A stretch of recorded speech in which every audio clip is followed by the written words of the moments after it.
Doctor Nilima Deshmukh जो बताएंगी nutrition के बारे में। आइए हम बात करते हैं डॉक्टर नीलिमा देशमुख से जो न्यूट्रिशन के बारे में विस्तार पूर्वक बताएंगे। कट करो।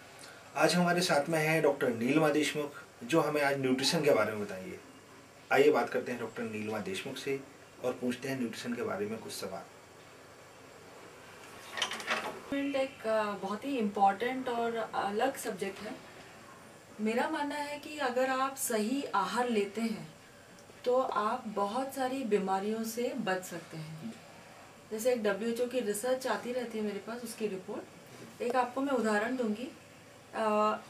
ऐसा मानना है कि कोई व्यक्ति अगर 10 टमाटर कच्चे प्रति हफ्ता खा सकता है तो आदमियों में जो प्रोस्टेट कैंसर होता है या लंग कैंसर होता है, फीमेल का ब्रेस्ट कैंसर होता है, उससे बचाव है।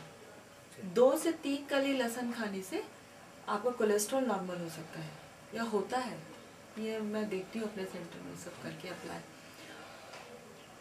तो बहुत ही इम्पोर्टेंट होता है कि कोई व्यक्ति कैसा आहार लेता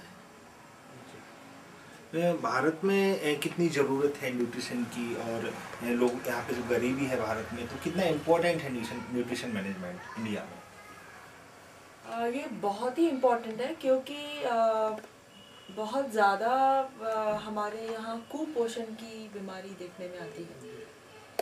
तो पोषण ठीक रखना किसी भी परिवार का ये कठिन नहीं है।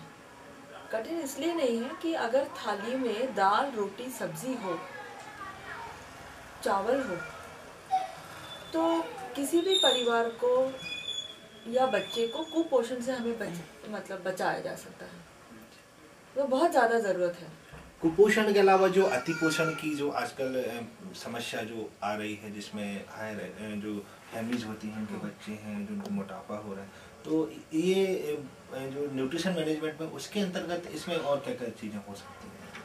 आपने सही बोला कि लोग बीमार पड़ रहे हैं ओवर ईटिंग से और पड़ रहे हैं रॉन्ग ईटिंग से बीमार।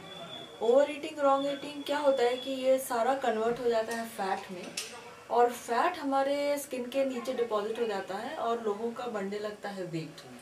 वजन बढ़ने के कारण फिर 17 से 18 तरह की प्रॉब्लम्स हो जाती हैं। अगर किसी का भी वजन नियंत्रण में हो, उनके हाइट और वेट के हिसाब से, तो बहुत सारी समस्याओं से आपको निजात मिलती है। आप उन समस्याओं से घिरते ही नहीं हैं। तो आहार का और मोटापे का सीधा संबंध है। बहुत ज़रूरी है जानना किसी भी व्यक्ति को कि उसको किस तरह का आहार लेना चाहिए। तो पहला ये है कि आहार होना चाहिए संतुलित, और संतुलित भोजन डिपेंड करता है किसी भी व्यक्ति के एज पर, ऑक्यूपेशन पर, सेक्स पर, मेल है या फीमेल है, और टाइप ऑफ ऑक्यूपेशन पे। जैसे जो कोई मेंटल वर्क करता है उनका आहार अलग होता है या अलग हो सकता है। जो लेबरर है, जो शारीरिक, जिसका व्यायाम बहुत ज़्यादा होता है, उसका आहार थोड़ा अलग होता है। तो एज, वेट, हाइट, ऑक्यूपेशन